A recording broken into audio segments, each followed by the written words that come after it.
ज्ञानेश्वरी पारायण सोहळा या ठिकाणी आकुड नगरीमध्ये बर्थडे क्राऊडमध्ये होत आहे आणि या भागातल्या सगळ्या आपल्या सर्वांचं परम भाग्य आहे की अत्यंत व्यस्त कार्यक्रमातून गुरुजी आपल्याला दरवर्षी हा वेळ देत आहेत आणि आपल्याला ते मार्गदर्शन करत आहे. मी मगाशी आपल्याला सांगितलं की साधू संत महात्मे हा जो प्रवास करतात हे कशा करता? आपल्या कल्याणाकरता. जीवनाची सार्थकता कशामध्ये आहे? त्याकरता देव, धर्म आणि देश, आपली जबाबदारी आणि कर्तव्य काय आहे हे संत महात्मे आपल्याला सांगत असतात. पंढरीनाथ भगवान की जय.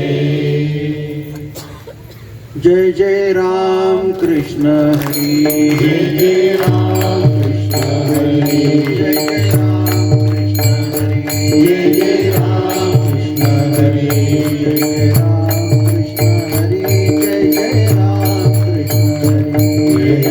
कृष्ण हरी, जय जय राम कृष्ण हरी, जय जय राम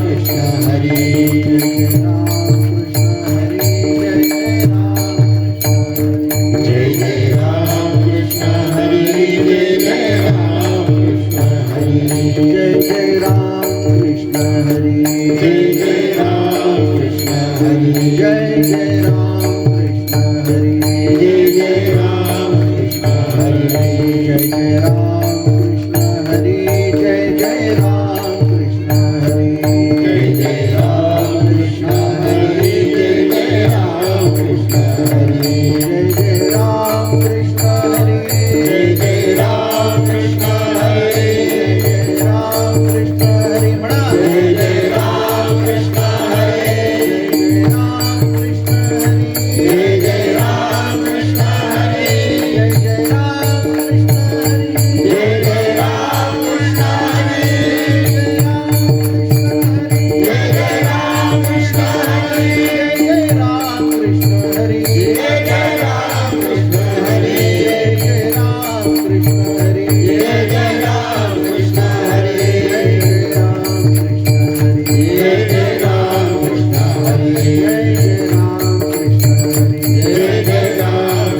जैसे आत्मा तापू पोळीला,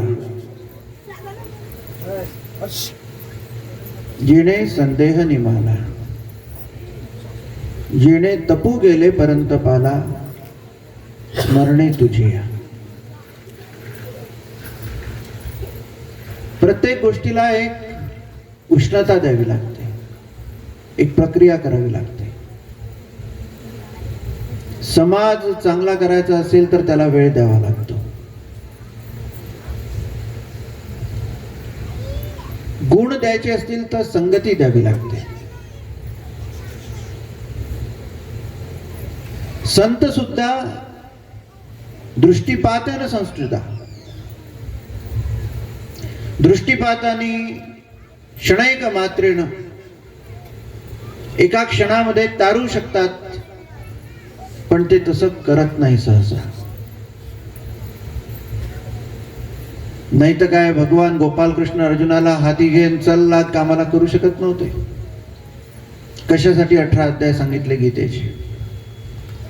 दोन्हीकडे कौरव पांडव उभे आहे, दोन्हीकडे काय बोलतात आहे माहित नाही, पण मध्ये रथ आहे.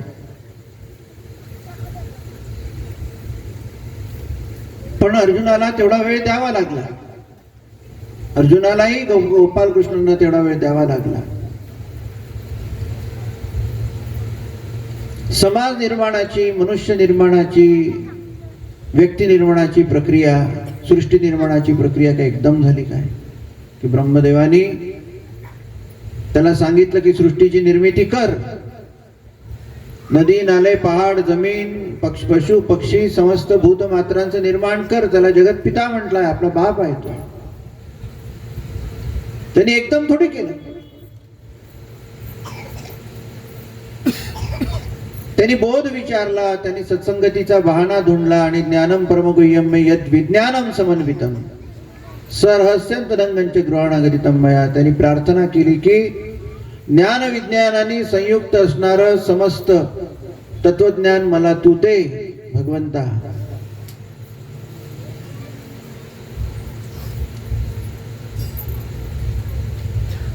त्यामुळे ते ज्ञान मागितलं, पायाशी बसला. यावान हम यथा भाव यद्रूप गुण कर्म का. मनातला भाव कसा बाळगू, इंद्रियांना वळण कसं ठेवू, मनस्थिती कशी ठेवू, जगाकडे पाहू कसा, जगाशी बोलू कसा, जगाला हात लावू कसा, जगाचं निर्माण करू कसं. ब्रह्मदेवाला ब्रह्माणी आहे, शक्ती आहे. सनक सनातन सनंदन सनत कुमार ही लेकरं आहेत. नारद त्याची संतान आहे. तथैव तत्वविज्ञानम असतो ते मदनुग्रहात. अनुग्रह कर अशी प्रार्थना करावी लागली, तप करावं लागलं, शक्ती मागावी लागली, वळण मागावं लागलं, मानसिकता तयार करावी लागली. तेव्हा कुठे भगवंतानी दिलेलं ते श्रेष्ठ कार्य त्याच्या हातून घडायला तो लायक झाला, समर्थ झाला.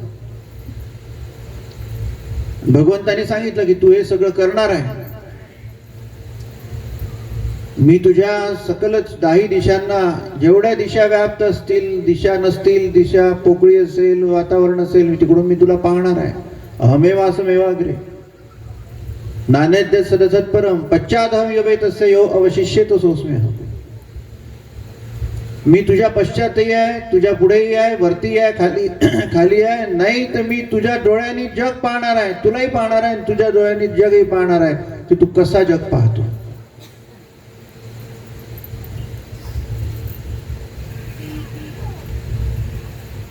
तद्विद्यात आत्ममायाम. तू आत्म्याला धरून राहतो की मायेच्या आधारावर चालतो. यथा भासो यथा तमा. तू प्रकाशाकडे चालतो की अंधाराकडे चालतो याचा साक्षी मी राहणार आहे. चतुश्लोकी भागवताचा हा गुढार्थ आहे. आमचे 12 वर्ष ज्ञानेश्वरीच्या पारायणाचे गेले, तप झालं.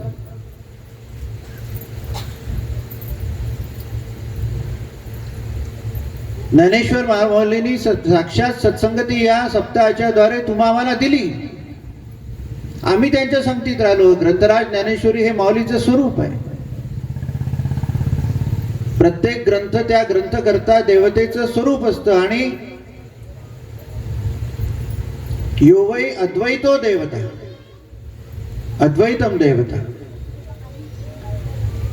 ज्या भगवान श्रीमंत नारायणाने गोपाल कृष्णाच्या स्वरूपात ज्ञानेश्वरी सांगितली, ज्या नरनारायणाच्या रूपात अर्जुन होता, त्यांनी ती ऐकली. तोही नारायण, सांगणारा नारायण, ऐकणारा नारायण. आणि आळंदी वल्लभ भगवान श्री ज्ञानेश्वर माऊली, तीही ज्ञानेश्वर भगवान विष्णू. तेव्हा अर्जुनाला त्याच्या भाषेत, त्याच्या दशेत सांगायला तशी आली. आता आमच्या दशेत आम्हाला जसं पचेल, जसं रुचेल तसं सांगायला ती पुनश्च अवतरित झाली.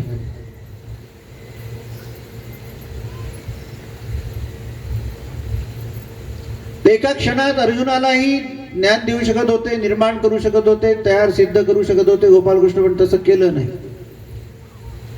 वेळ दिला. भक्तांनी भगवंतासाठी वेळ देणं हीच त्याची उपासना आहे, हीच त्याची साधना आहे. आणि भगवंतानी भक्ताला वेळ देणं ही त्याची परमकृपा आहे. साधनेने कृपा होते, उपासनेने कृपा होते. देवही समजून घ्यायला त्याला वेळ द्यावा लागतो, त्याच्या देवाच्या संगतीत राहावं लागते, संतांच्या संगतीत राहावं लागते. संतांचे संगती मनोमार्ग गती, आकळावा श्रीपती येणे पंथे. पण नित्य कार्य कोणतं करावं लागते? हरिमुखे म्हणा, हरिमुखे म्हणा. पुण्याची गणना कोण करी? पुण्याची गणना करण्यासाठी, पुण्यलाभासाठी, क्षेमलाभासाठी, अनंत सुखाच्या प्राप्तीसाठी हरिनाम नाही घ्यायचं. माझं तुझ्यावर प्रेम आहे, तुझं माझ्यावर प्रेम आहे, हा प्रेमाचा देव मस्तकी धरावा, अवघा हलकल्लोळ करावा. या प्रेमाच्या अन्योन्य संबंधातून आपण ही साधना करत असतो. इकडे पहा, कोण आहे माग? तिकडे खाली पहा लागतं, नाही तू कूलरकडेच पहा. माऊली राहिली जागे. किंबहुना तुमचे केले धर्मशीर कीर्तन, हे सिद्धीस नेले तेथ माझेची उरले पायकपण. तुमचंच करत आलो माऊली, त्याला कारणही तुम्हीच आहे, तुमच्यामुळेच तुमचं करत आलो. आम्ही तुमचेच आहो म्हणून तुम्ही आम्हाला आपलं म्हणून गोड करून घेतलं. आपलं म्हणून माऊलीने आम्हाला जे काही मध चाटवायचं, जे अन्नान्न चाटवायचं, जे काही पुष्टीकरण करायचं, ते कृपापूर्वक ज्ञानेश्वरीची एक तरी ओवी अनुभवाला आली पाहिजे. त्या अनुभवाचा अनुभव प्रसाद देण्यासाठी पण तुम्ही आपलेपणाने आम्हाला प्रेम दिलं, कृपा केली.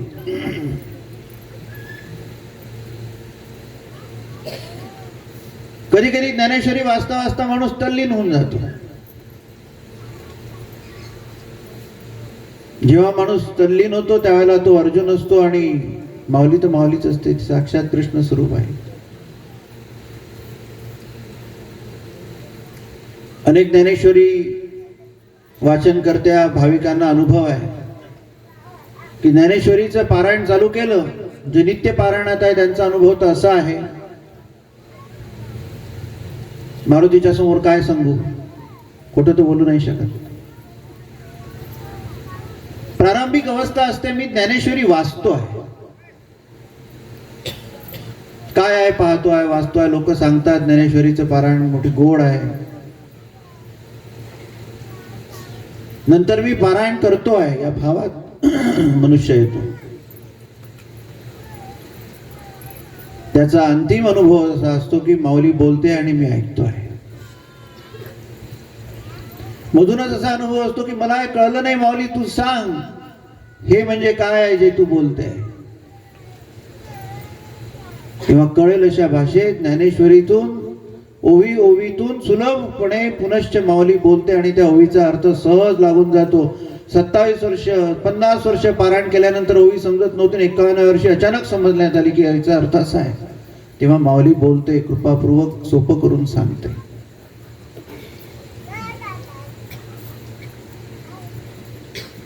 नंतर नंतर माऊलीचं ज्ञानेश्वरीची प्रत्येक ओळी ज्ञानेश्वरीचं ज्ञानोबा माऊलीचा एक एक आविर्भाव असा वाटतो.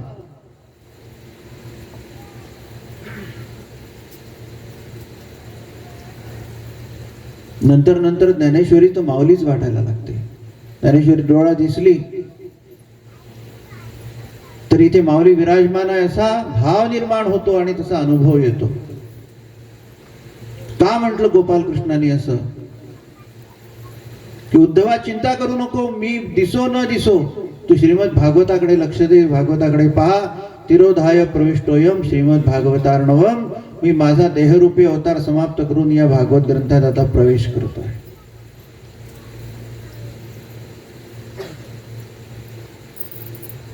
प्रत्यक्ष तया दिसे रूप प्रत्यक्ष प्रमाण.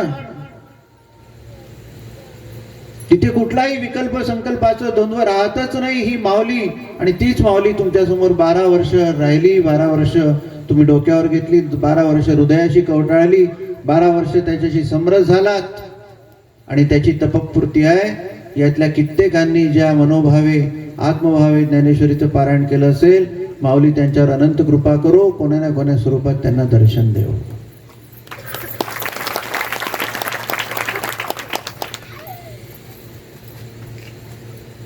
माऊली कशी आहे? माऊलीची सुरुवातच तशी आहे. आता हृदय आपुले चौफाळून या भले वरी बैसऊ पाऊले श्री गुरुजी.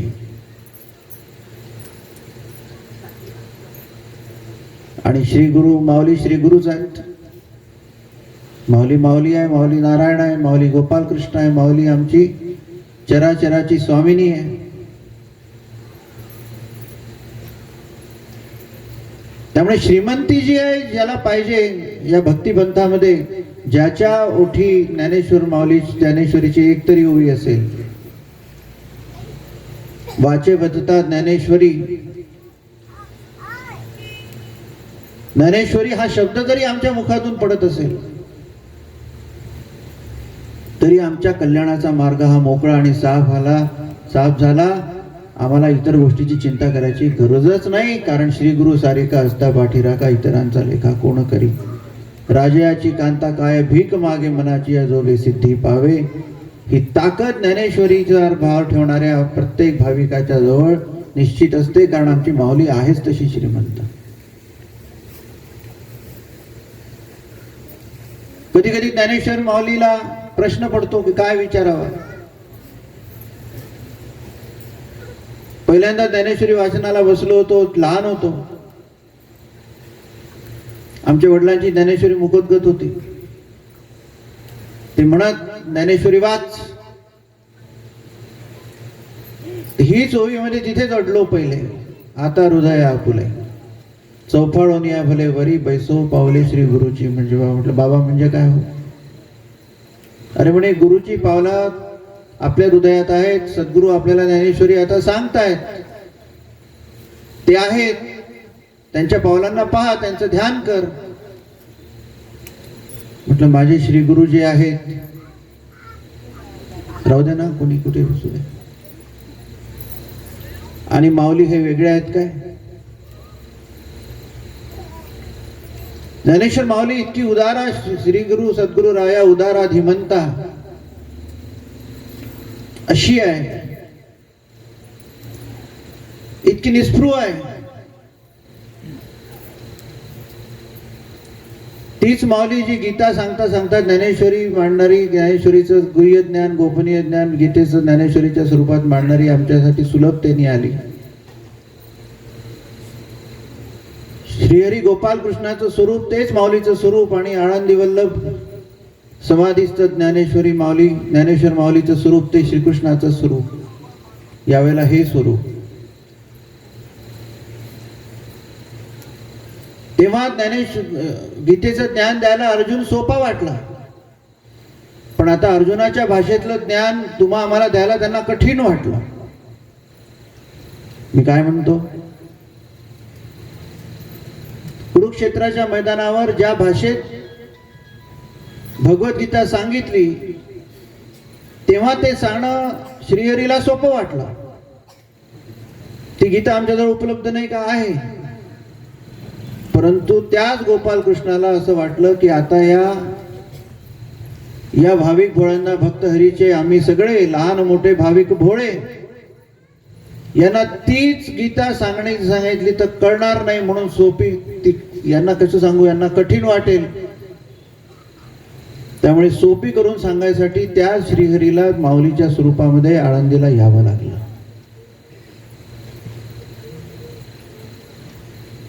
सखा आळंदी वल्लभा तुझी मूर्ती नयन शोभा या स्वरूपात यावं लागलं. जर ती माऊली श्रीहरीच्या कृष्णाच्या स्वरूपातून माऊलीच्या स्वरूपात येऊ शकते तर ती अनेक बालकांना सोपेपणाने आपलं ज्ञानदुग्धाचं पान करण्यासाठी अनंत स्वरूप घेऊ शकत नाही काय? मग ज्याचे जे गुरु असतील ते गुरु ज्ञानेश्वर माऊलीचं स्वरूप नाही काय? त्यामुळे संशयाचं निराकरण तिथेच होते की योग या दुर्लभ तुम्ही समोर देखिला, तुम्ही समोर पाहिला, पाहता पाहता मन पुरेना धणीला. भूलले ग माय आता कोणा ओवाळू, जिकडे पाहावे तिकडे अवघा सद्गुरु कृष्ण गोपाळू. लाजून मी फिरले फिरले सखय माघारी, दृष्टी पडली तेथे तिथे चतुर्भुज हरी. हृदय श्री भक्तवत्सलांचन हरीची हेची ओळखण, विष्णुदास नामा याने सांगितली कोण. अवघ्या गुरूंच्या गुरुस्थानाचं विभूषित करण्याचं सामर्थ्य ज्ञानेश्वर माऊलीत आहे. त्यामुळे जिथे जिथे सद्गुरू असतील, जिथे जिथे संत असतील, तेथे सगळे माऊलीचं स्वरूप समजून कोणालाही पण शरणागत हो, माऊली होऊन माऊली स्मरण, माऊलीच्या स्वरूपात त्यांना बघ, त्यांना ठेव. कारण त्यांची ताकद काय आहे? तुला ज्ञान सांगताना, तुझ्याशी कृपा करताना तुझेच अडथळे तुझ्यापाशी आहे. कोणते कोणते अडथळे आपल्यापाशी? सद्गुरू जेव्हा ज्ञानांजन देतात, ज्ञानामृत देतात, काही सांगतात, जीवनाच्या कल्याणाचा मार्ग सांगतात, तेव्हा मध्येच काम वर येतो, मध्येच लोभ वर येतो, मध्येच मत्सर वर येतो, मध्येच मन आपलं मनाचं काम करून जाते. माणूस दोन चरण आहेत ना, तनव चरणो मनोज चरणो. एकाचे पाय दिसत नाही, दुसऱ्याचे पाय दिसून पडतात. एकाचे पाय बद्धतेत राहतात, प्राकृतिक आहे, एकाचे अप्राकृतिक आहे. इथून पंढरपूरला जात असताना पालखी घेऊन आपण, आषाढीची पालखी घेऊन पायी पायी चालत जातो, 6 महिने लागतात. आणि आता इथून मनात डोळे मिटा आणि पंढरीला जा म्हटल्याबरोबर मन कोणत्या चरणाने जाते समजतच नाही. त्या मनाला उपयोगाची दीक्षा संथा द्यायची तर आम्ही उपभोगाची देतो, म्हणून मन भलत्याच ठिकाणी घेऊनही जाते, चांगल्या ठिकाणी घेऊन जाते. त्या मनाचं नियमन करण्याची शिक्षा दीक्षा. शेवटी भगवद्गीता काय आहे? काही शरीराच्या कसरतीचा मार्ग आहे काय? की अर्जुनात ताकद नव्हती, अर्जुनात लढण्याचं सामर्थ्य निर्माण करण्यासाठी अर्जुनाला दिलेली ती व्यायामाची दीक्षा होती का? तर नाहीच, मनाचीच दीक्षा होती. की तू मला विसरला की भिला, मला विसरला की गेला.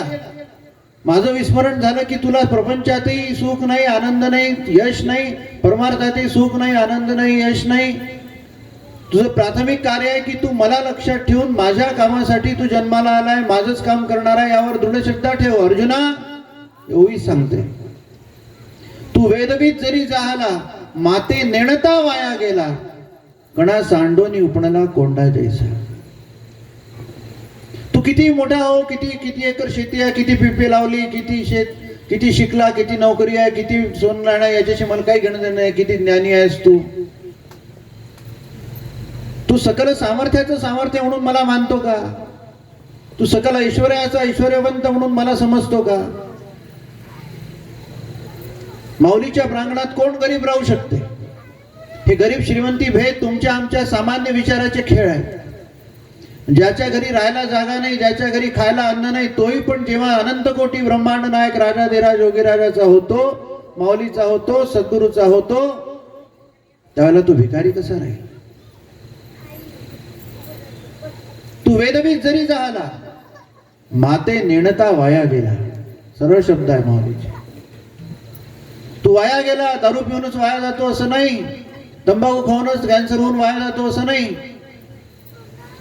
कुणाच्या कुसंगतीत राहून वाया जातो असं नाही. माते नेणता वाया गेला. हरीचं विस्मरण हेच वाया जाणं, सर्वोच्च वाया जाणं कोणतं आहे? हरीचं विस्मरण, हरी सामर्थ्याचं विस्मरण, हरीच्या अधिष्ठानाचं विस्मरण, भगवंत आहे की नाही या द्वंद्वात जेव्हा मन राहते ते त्याच्या आयुष्यातला सगळ्यात मोठं पराभवाचं लक्षण आहे.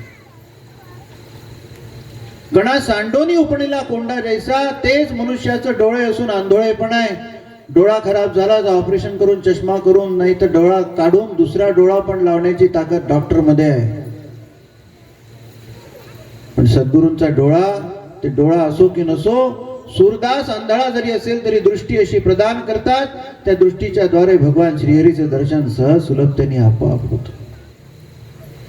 चराचरात भरलेली सद्गुरु शक्ती आणि भगवान अनंताची शक्ती, त्याचा अनुभव घेण्याचं सामर्थ्य त्या सद्गुरूंच्या कृपेत आहे.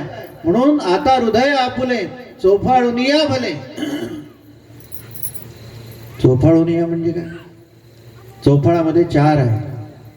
4चा आकडा द्योतक आहे.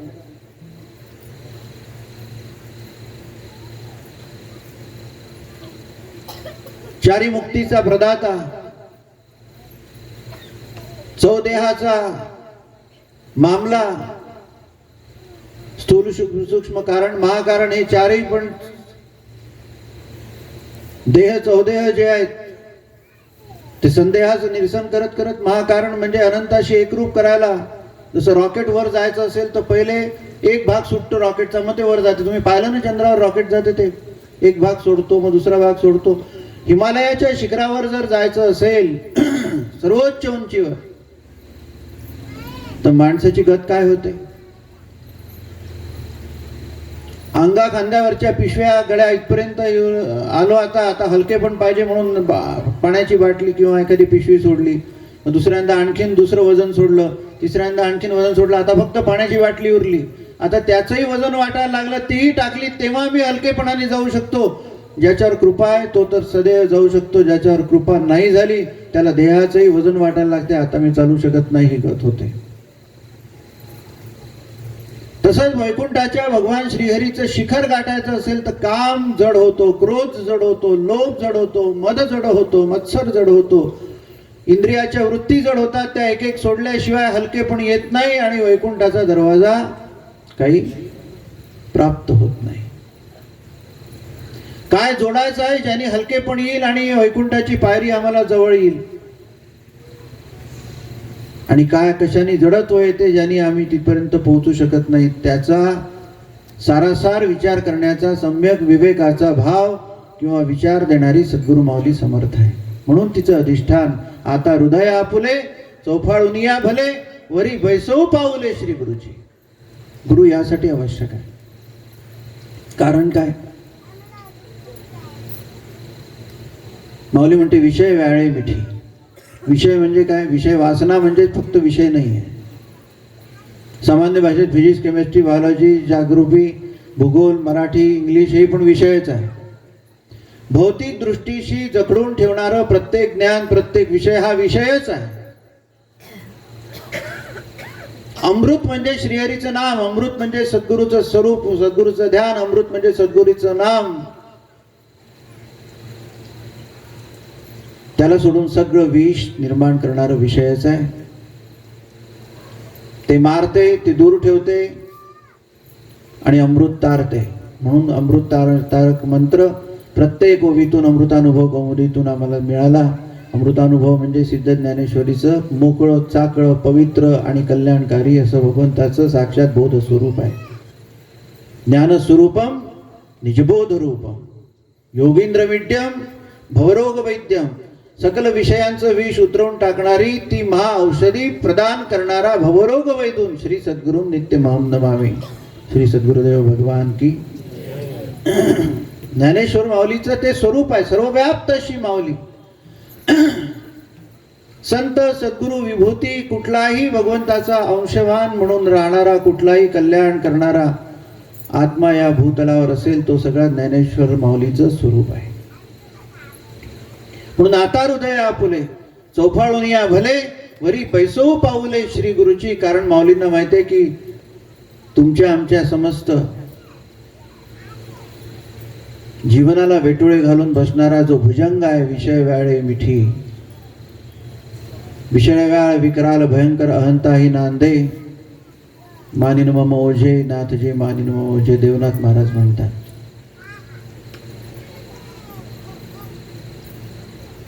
विषय व्याळे मिठी दिदिली या नुठी ताठी. नुठी आणि ताठी. ताठी म्हणजे तिचे बळकटीचं स्वरूप आहे. नुठी म्हणजे त्यातून होणाऱ्या नकारात्मक परिणामांचं द्योतक आहे. त्या परम नुकसानकारक आहेत. त्या तुझं अकल्याण करण्यासाठीच विषयाच्या गर्तेत विषयाच्या मिठीत तू पडलाय. परंतु त्यापासून सोडवायला एकच याला उपाय आहे, ते तुझ्या गुरुकृपा दृष्टी निर्विष होय.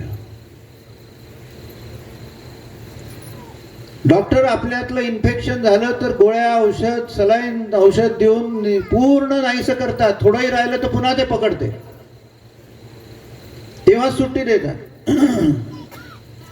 नाना प्रकारचे भवरोग, नाना प्रकारचे विषय वासनांचं विष तुमच्या आमच्यातलं घालवण्याकरता जसं तिकडे औषधासाठी डॉक्टरकडे ऍडमिट व्हावं लागते, तसं इथे सद्गुरूच्या माऊलीच्या दरबारात त्याच्या श्रीचरणी ऍडमिट करून घेतलेलं बरं असते. कारण तो योगींद्र मीडियम योगींद्र मीडियम भवरोग वैद्यम श्री सद्गुरू नित्यमहं नमामि. परंतु त्यासाठी वेळ द्यावा लागतो. माऊलीच्या जवळ बसावं लागते, माऊलीशी संवाद करावा लागतो, माऊलीचं ऐकावं लागते, माऊली जवळ आहे हा भाव दृढ करावा लागतो. किती कृपा आहे माऊलीची आपल्यावर. त्यामुळे 12 वर्ष लागले म्हणजे काही ते वाया गेले असं नाही. आपण माऊलीच्या जवळच चाललो.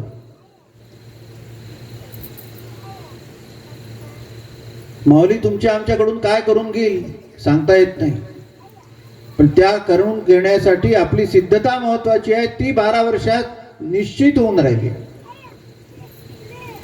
निश्चित होते आहे. म्हणून आपण जी केली 12 वर्ष ती उपासना केली. उपासना म्हणजे भगवंताच्या श्रीचरणाजवळ, सद्गुरूच्या श्रीचरणाजवळ बसून त्यांचं आणि आपले हृदय एक करणं, आपले उद्देश एक करणं, ते आणि आपण वेगळे नाहीत याचा भाव दृढ करण्याची प्रक्रिया आहे. ही उपासना आहे. उपासनेला दृढ चालवावे, भूदेव संतासी सदा नमावे, त्याचा परिणाम सत्कर्म योगे वय घालवावे. तुमच्या आमच्याकडून सत्कर्माची दीक्षा, शिक्षा आणि सामर्थ्य प्रदान या संगतीतूनच होणार आहे. म्हणून संतांची संगती मनोमार्ग गती. इथे माऊलीची संगत म्हणजे ज्ञानेश्वरीची संगत म्हणजे साक्षात माऊलीची संगत आपण धरली पाहिजे, जी 12 वर्षापासून सतत आपण करतोय. पण ती मी यावेळेला सांगितलं, यावेळेला मला आनंद होत आहे की पुरुषांची संख्या खूप छान आहे. टाळ्या वाजवून टाका, अभिनंदन करतो. काही जण बसले असतील ना पारायणाला, काही प्रमाणात. नाही ऐकलं नाही का? तुझ्या घरचे बसले. अनन्य चिंतयन्तो माम ये जनाम पर्युपासते. अनन्य चिंतन की त्या भगवंताशिवाय माझं कोणीही नाही हा भाव जोपर्यंत येत नाही, ते गजेंद्र मोक्षाच्या कथेत आहे ना. गजेंद्र मोक्षाची कथा माहित आहे ना सगळ्यांना, भागवत सगळ्यांनी ऐकलं. हा माहित आहे की नाही? हवामानात हव. भागवत मायापेक्षा जास्त ऐकले भाव तुम्ही. त्या तळ्यामध्ये विहार करत असताना इतका मौज मस्तीत होता तो. गजेंद्र नक्राने गांजिता आळविले भगवंता, केले धावणे अनंता, रक्षेले निज भक्ता, नेले निज सदये, पंढरपूरवासिनी विठाबाई ये हो. मगरीने पाय पकडला. आनंद हिरावून नेणे ही प्रकृती आणि विषयांची धाटी आहे. प्रकृती भाव आणि विषयापासून संलग्नता सोडल्याशिवाय मनुष्य परमनंट आनंदित होऊ शकत नाही. सुखी तात्पुरता होऊ शकतो. आनंदी व्हायचं असेल तर एकच आहे, आनंदाचे डोई आनंद तरंग, आनंदाच्या डोहात जा. आणि आनंदाचा डोह कोणता आहे? सच्चिदानंद घन परमात्मा. तो आनंद स्वरूप आहे. त्या सच्चिदानंद घन परमात्म्याशी एकरूप व्हायचं असेल तर प्रकृतीची बद्धता आणि विषय वासनांचं संलग्नता या दोन गोष्टी हळूहळू कमी करता मनुष्य एखाद्याला हात धरून ओढायचं, पण त्यानं दुसऱ्याचा हात हातात घेऊन पक्का पकडून ठेवला तर तुला कसं उचलू, तू तर तिकडे पकडून ठेवलाय हात. त्या बगड्याच्या मागे, कावळ्याच्या मागे 1000 कावळे लागले. कावळा तक्रार करून राहिला की हे माया मागे काहूनच लागले. दुसरा बगळा म्हणतो की तुझ्या मागे नाही लागले, तुझ्या चोचीत मासाचा तुकडा आहे तो सोड, त्यांना ते पाहिजे. तो सोडल्याबरोबर मासाचा तुकडा खाली पडला. सारे कावळे मासाच्या तुकड्याकडे वळले, हा मोकळा झाला. आम्ही काय धरून ठेवलाय याचं चिंतन केलं पाहिजे. अनन्यच चिंतयन्तो मा, की त्याच्याशिवाय आपलं कोणी नसायला पाहिजे, त्याच्यासाठीच जगायला पाहिजे, त्याच्यासाठीच केलं पाहिजे, त्याच्यासाठीच प्रपंच परमार्थ केला पाहिजे, त्याच्यासाठी कुटुंब परिवार केला पाहिजे. नोकरीसाठी आपण नाही, आपल्यासाठी नोकरी आहे. आणि जी व्यवस्था दिली आहे, घरकामातून फुरसतच मिळत नाही, घरकामातून पारायणाला येणं सुचत नाही, घरकामातून परमार्थाला वेळ मिळत नाही. शेवटी आपण कुटुंब नाही चालवत, एक वंश चालवतो. आणि वंश हे परमेश्वराचं वसती स्थान आहे. वंशाची व्याख्याच ती आहे, वहनात शम करोती सा वंशा. माझ्या घरात ईश्वर भक्ती चालली, माझ्या घरामध्ये संस्कार संस्कृतीचं जतन आहे, माझ्या घरामध्ये कुलदेवता आहे, माझ्याकडे कुलाचार आहे, आम्ही सूर्यवंशी समाजाचे आहोत, आमच्याकडे नारायणाच्या कृपेने झालत आलेले अनेक आध्यात्मिक सोहळे चालतात, आमच्या परंपरा आहे, आमच्या पूर्वजांनी घालून दिलेल्या रीतिनीती आहेत, त्याच्यातच आमचं कल्याण आहे. वहनात शम करोती सा कल्याण सा वंशा. शम म्हणजे कल्याण, शम करोती सा शंकरा. जो कल्याण करतो तो शंकर आहे.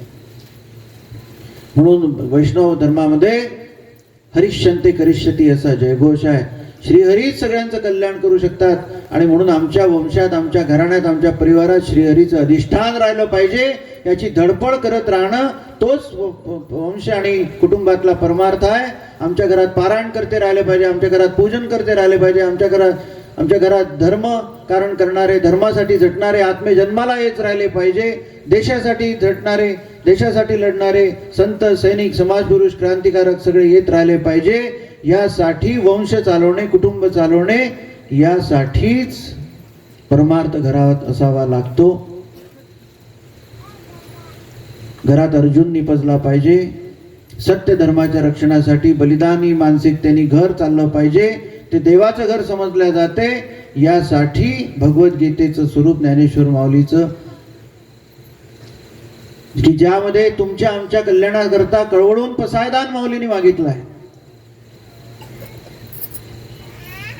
तुमच्या आमच्या कल्याणाचीच कामना केली आहे आणि त्यांनी कल्याण होणार आहे तीच भव औषधी ज्ञानेश्वर माऊलींनी ज्ञानेश्वरीच्या प्रत्येक ओळीच्या स्वरूपात, टकीच्या स्वरूपात आम्हाला दिलेली आहे. त्याचं पारायण करणं म्हणजे वहनात शम करोती, म्हणजे ज्या कुटुंब परिवारातनी चालत राहिल्याने अनेक पिढ्यांचं कल्याण होते, देशाचं कल्याण होते, इतरांचं कल्याण होते, आपलंही कल्याण होते.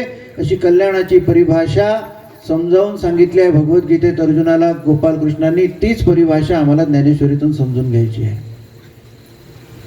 चिंता करू नको, घाबरू नको, सुखदुःख येणारच आहे, पण हरीला सोडू नको. आकाशी धुमाची रेखा उठली से आगळी का, ते गिळी एक झुळका वारा जेवी, तैसे चित्त क्षोभाच्या अवसरी धरुनी धैर्या जो चांगावे करी, धृती म्हणिपे अवधारी ती येते गा. त्यामुळे धैर्य देताना माऊली म्हणते चिंता करू नको. परिस्थिती समान राहत नाही. आज गरिबी आहे किंवा आज रोगराई आहे, प्रत्येक पिढीत राहीलच असं नाही. तू फक्त श्रीहरीला सोडू नको. ते गिळी एक झुळका वारा जेवी, ते कुठला कृपेची भुंकर घालतील आणि काळे काळे ढग चालले जातील. पुनश्च लख प्रकाश येईल, पुनश्च आरोग्य येईल, पुनश्च संपन्नता येईल. तू त्याला सोडू नको. भरोसा धरला पाहिजे. हा भरोसा माऊली शिकवते. अर्जुनाला भरोसा देण्याची प्रक्रियाच भगवद्गीता आहे. नैनम चिंतन्ति शस्त्राणे नैनम दहती भावका. कोणी काही मरत नसते, कोणी कोणाला मारत नसते. सत्य धर्माच्या रक्षणासाठी एक पक्ष सत्य धर्माचा निर्माण होत असतो एक दानवाचा, असत्य अधर्माचा तयार होत असतो. त्याच्याशी लढण्यासाठी प्रत्येक घरात अर्जुन पाहिजे, म्हणून प्रत्येक घरात गीता पाहिजे. आणि ती समजत नसेल म्हणून तो प्रत्येक घरात माऊलीची ज्ञानेश्वरी पाहिजेच पाहिजे. गोपाल कृष्ण भगवान, ते अत्युच्च कार्य आपण करतोय. तर मी सांगत होतो वामन आपल्या गजेंद्राची कथा, की त्याला खूप भरोसा होता की हत्तीने माझ्या स्त्रिया, माझ्या बायका मला सोडवतील, माझे पोरं मला सोडवतील. नक्र म्हणजे मगरीनी पाय धरला तर काय धरला. 1000 वर्ष युद्ध चाललं होतं, 1000 वर्ष, भागवताचं प्रमाण. नंतर सगळ्यांनी आज विचार केला, परमार्थ ज्याला चालवावा लागतो त्यांनी समजून घ्यावं लागतं की परमार्थाचे साथीदार खरे कोण आहे. माऊलीचा आदर्श आहे त्यासाठी. लहानातील लहान चितकला मुक्ताबाई, तिचे वरचे सगळे भाऊ तिला परमार्थाचा वसा देत होते, शिक्षा दीक्षा देत होते. आणि तीही काम पडलं तर सद्गुरू स्वरूप होऊन, माऊलीचं स्वरूप होऊन, कामक्रोध मागे सारा, ताटी उघडा ज्ञानेश्वरा म्हणून माऊलीला बोध करण्याची ताकद ठेवणारे असे भाऊबंध क्वचित एखाद्या घरात असतात. अर्थात ते परमेश्वराचे अवतारी स्वरूप होते. पण आपल्याही हृदयामध्ये ममैवांश जीवलोके जीवभूत सनातना ही घोषणा करताना भगवंतही सांगतात की अंशरूपाने जर मी समस्त जातीच्या हृदयात जर बसलो आहे तर काय हरकत आहे. आपणही समजायला स्वतःच्या की माझ्या हृदयाच्या गाभाऱ्यात भगवान श्रीहरी विराजमान आहे. मी सामान्य व्यक्ती नाही, मी असामान्य व्यक्ती आहे. असामान्य कार्यासाठीच माझं जीवन राहिलं पाहिजे, व्हायला पाहिजे. त्या गजेंद्राला समजलं की आता कोणी कामाचं नाही, तसंही मरावं लागते. कधी वैराग्यापायी म्हणा, कधी भक्तीपायी म्हणा, पण वैराग्य आलं तर पाहिजे. हे काही कामाचे नाहीत संसारी, हे लक्षात आलं पाहिजे. शेवटी कमळ उचललं सोंडेनी, तू उपटला आणि श्रीहरी अशी घोषणा करत श्रीहरीच्या मनाने ध्यान केलं. आता म्हणे काही कामाचं नाही जग, तुझ्याशिवाय माझं कोणी नाही, मी तुझ्याशिवाय अन्य कुणाचाच नाही. या दृढ भावामध्ये तो स्थिर झाला आणि श्रीहरीने त्याचं कमळ सहर्ष स्वीकारलं आणि आपलं सुदर्शन चक्र सोडलं, नकराची मान कापली आणि आपल्या वैकुंठात गजेंद्राला घेऊन गेला. त्यासाठी हे कळलं पाहिजे की त्याच्याशिवाय आपलं कोण नाही आहे आणि आपण त्याच्याशिवाय कोणाचेच नाही आहे. याचा अर्थ असा नाही की त्याच्याशिवाय आपलं कोणीच नाही म्हणून इथे बसला आणि ध्यान लावत बसला इथं मारुतीच्या समोर. तिकडे दंगा झाला, तिकडे धोपा झाला, तिकडे धर्मात आपल्या माता भगिनी लवजियांमध्ये पळून येऊन राहिले, व्यसनात आपले पोरं पारं चालले. हे भगवंताला कबूल नाही. भगवंताने कुठेच म्हटलं नाही. ध्यानयोग जरूर सांगितला, भक्तियोग जरूर सांगितला, पण असं नाही सांगितलं की तू माळ घेऊन फक्त माझं नाम घे. माझं कामही घे, माझं नामही घे, माझं कामही हातात घे. एक हाथ में काम और एक हाथ में नाम. जब तक एक हाथ में काम और एक हाथ में नाम ये शिक्षा दीक्षा हम नहीं पालेंगे तब तक धर्म का बचाव नहीं कर सकेंगे. तोपर्यंत धर्माची ताकद आपण वाढवू शकणार नाही.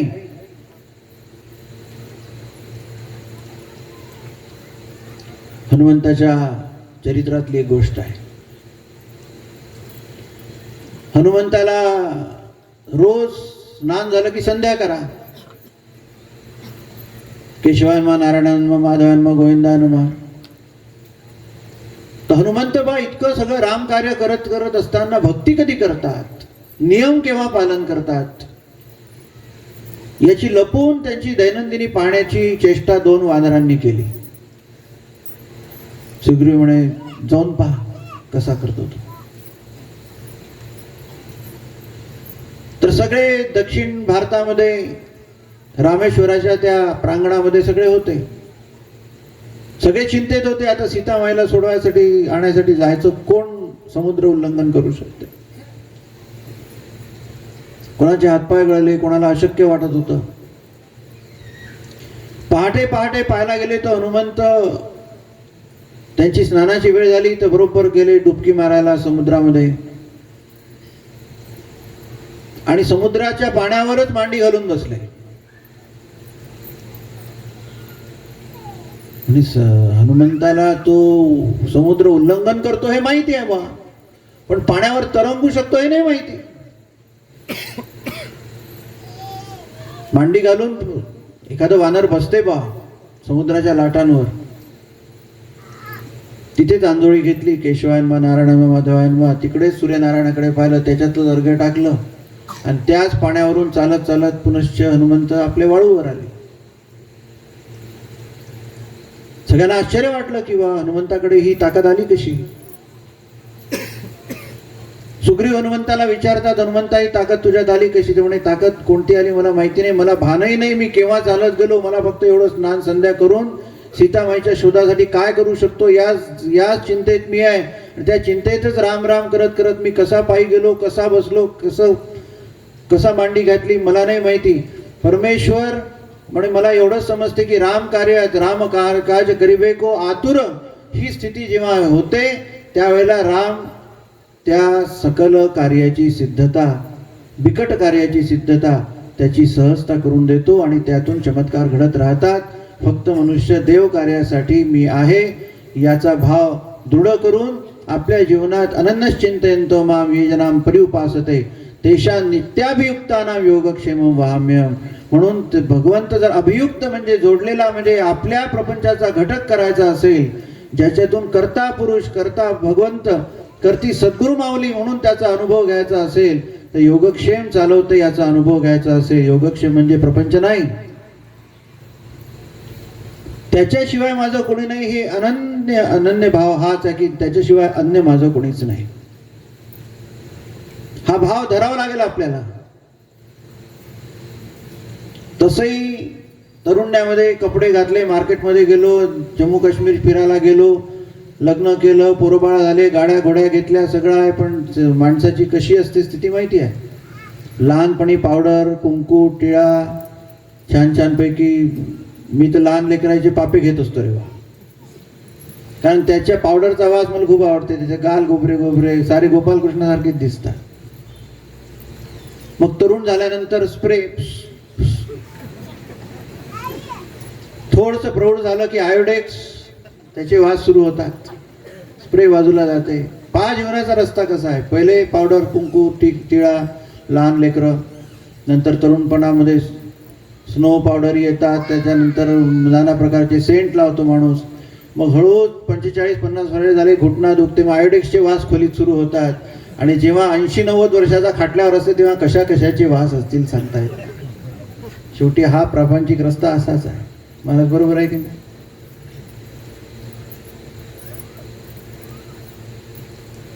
त्या रस्त्याने आपल्याला जायचं नाही. देह जायचं असेल तर देह जाईल, देह जाओ अथवा राहो, पांडुरंगी दृढ भाव. अनन्यश्चिंतयन्तो माझ्याशिवाय अन्य माझा कोणीही नाही, भगवंताशिवाय हा भाव जीवनामध्ये जर आम्ही दृढ करू शकलो, ये जनां पर्युपासते, अशा रीतीने माझ्या जवळ जे राहतात, माझ्याशी हितगुज करतात, माझ्या कृपेने देव देश धर्माचं परिपालन करतात, त्यासाठी जीवन देतात, तेषां नित्याभियुक्तानां, मी त्यांना कधी सोडत नाही. योगक्षेमं वहाम्यहम्. योग म्हणजे जे काही जीवनात प्राप्त व्हायचं असेल त्या वस्तुनिष्ठ बाबी म्हणजे योग, आणि त्या टिकल्या पाहिजे याच्या कल्याणाकरता याची खटपट म्हणजे क्षेम. हे वचन भगवान श्रीहरी गीतेमध्ये आपल्याला देतात. त्यामुळे जगायचं असेल तर असं जगायचं, अर्जुनासारखं जगायचं असेल तर सूर मीरा, कबीर मीरा, चोखा निळा भंका, सावता, जगद्गुरु तुकोबाराय, माऊली, अनन्य संतांची गाथा मालिका आम्हाला चिंतनात येऊ शकते. इतक्या मोठ्या दिव्यातून, ऍक्सिडेंट मधून बाहेर निघून श्रीहरीच्या शिवाय कोणाचं चिंतन आमच्या नेमाडे महाराजांनी केलं काय? नाही केलं. ऊन वारा पाऊस इकडे तिकडे जाऊन, इकडे कथा तिकडे प्रवचन तिकडे करत त्यांना काय कमाई करायची आहे का? श्रीहरीच्या भक्तिभावाची कमाई भाविकांना करून द्यायसाठी आपल्या जीवनाचा आटापिटा ते करतात. ते म्हणतात की इथे येऊन मी तुम्हाला आपल्यावर आपलं महत्भाग्य आहे. मी ते हे म्हणतो की माझंही महत्भाग्य आहे की इथं आमचे नेमाडे महाराज सप्ताह नियमितपणे चालवतात. ही तपपूर्ती त्यांच्या खटपटीतून आहे, त्यांच्या अनन्य भावातून आहे.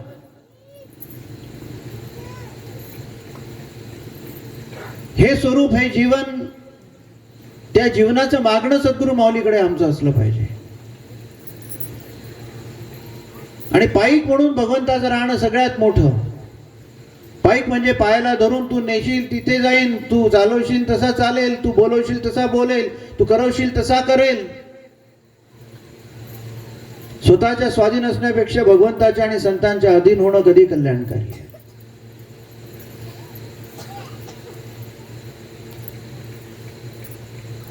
त्यामुळे अधिक बोलणे नाही. ज्ञानेश्वरीचं एक तप झालं, अनुदनी अनुतापे तापलो रामराया, परमदिन दयाळा निरसी मोह माया, अचपळ मन माझे नावरे आवरिता, तुझं विन शिण होतो धावरे धावा आता. कोणत्या गोष्टीचा शीण बाळगला पाहिजे आणि कोणत्या गोष्टीचा उत्साह वाटला पाहिजे. देवदेश धर्मासाठी, आपल्या परंपरा, वंश, कुटुंब, परिवार याच्या रक्षणासाठी, उज्ज्वलित काळासाठी. आमचं घर देवाचं राहिलं पाहिजे, आमचं घर देशाचं राहिलं पाहिजे, आमचं घर धर्माचं राहिलं पाहिजे. 1200 वर्ष माता भगिनीची अब्रू लुटणारा मुसलमान जर त्याला जवळ करत असू तर तो कदापि योग्यतेचा नाही. त्याच्यासोबत आमच्या मुलीबाळी कशा जाऊ शकतात? की तेव्हा छत्रपती शिवाजी महाराजांची आठवण नाही येत. राजा कृष्णदेवरायाचं साम्राज्य 700 काही वर्षापूर्वी जेव्हा ध्वस्त झालं तेव्हा माऊली रडली. ज्ञानेश्वरीच्या एका ओळीत संकेत आहे. काय आम्ही हे विसरू शकतो? केवळ वारी जाणारी वारी नाही की आमचं तिथे 27 पोत्याचा कसा आला रे वारीन, कसा समापनचा कार्यक्रम झाला, 27 पोत्याच्या पोया झाल्या. हे वैशिष्ट्य आहे काय? आम्ही वारीचे वैशिष्ट्य तसे पाहिले आहे. देवनाथ पीठ परंपरेचे जयकृष्णनाथ महाराजांपर्यंत पंढरीची वारी चांगला रथ जायचा. शेवटचा टप्पा पंढरपूरला पडला. आता दुसऱ्या दिवशी आषाढी एकादशी दर्शनाला जायचं. 2 प्रसंग सांगतो मी, दोन्ही ऐकलेले आहेत. ते शेवटच्या टप्प्यात जात असताना रात्रीच्या वेळेला पांडुरंगाचं दर्शन झालं जयकृष्णनाथ महाराजांना. माझ्या आधीचे 5वे महाराज, 6वे महाराज. आणि सांगितलं की तू आटापिटा करून कशाला आला रे इथे?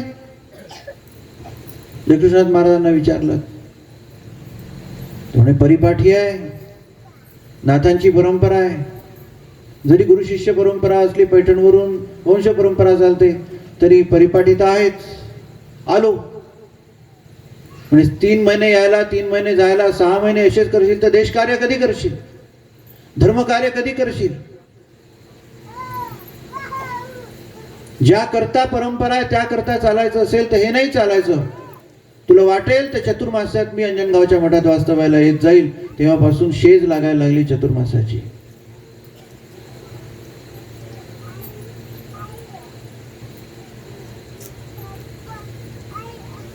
भगवंताला काय अपेक्षित आहे ते कळलं पाहिजे. म्हणजे वारी सोडू नका असं नाही, वारी सोडा असं नाही.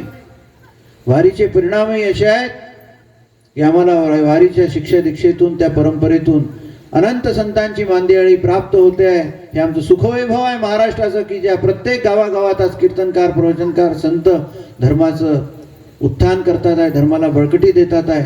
अनेकांचे वंश, कुटुंब, परिवार, परंपरा सात्विक सज्जन राहतील याची काळजी घेत आहेत. ही पण वारीची देण आहे, ही पण संप्रदायाची देण आहे. एक अशी देण आहे की लहुजी वस्ताद साळवे, आद्य क्रांतिकारक वासुदेव बळवंत फडक्यांचे शिष्य,